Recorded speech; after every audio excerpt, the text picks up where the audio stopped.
Tara guys, tatanungin natin si Boy pag kakain siya ng sahol. Dahil magpapastin tayo bukas. Tara, tatanungin.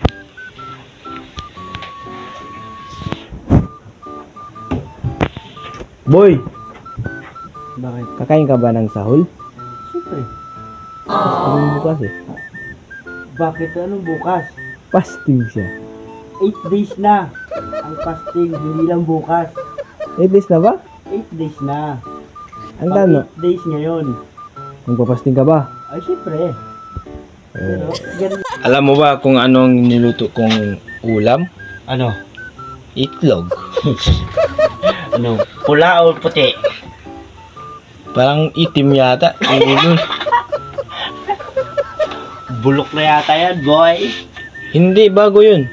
Nagluto ako. Bagong luto, pero bulok yung niluluto mo, kulay itim na itlog, tsaka makakita ang bulok na itlog. Hindi yung gago. Oh, Kakain ka mamaya. Kakaltukin yung mukha mo, gago. di ako yun sa ulo, sa mukha talaga. Saan na, gago. Pangit naman yun, kakantukan mo ako sa mukha.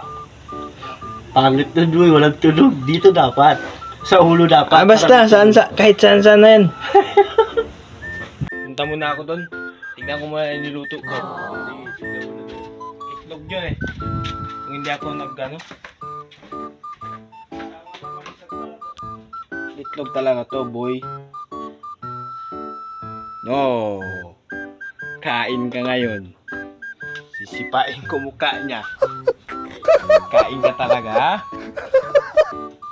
Tignan natin yung mga gago dito. Ano yan? Muka po. Hindi na yan muka, boy. Ito pa isa. Oh, pangit eh. Pangit ang muka mo, boy. Ano to? Akala ko kamatis ka.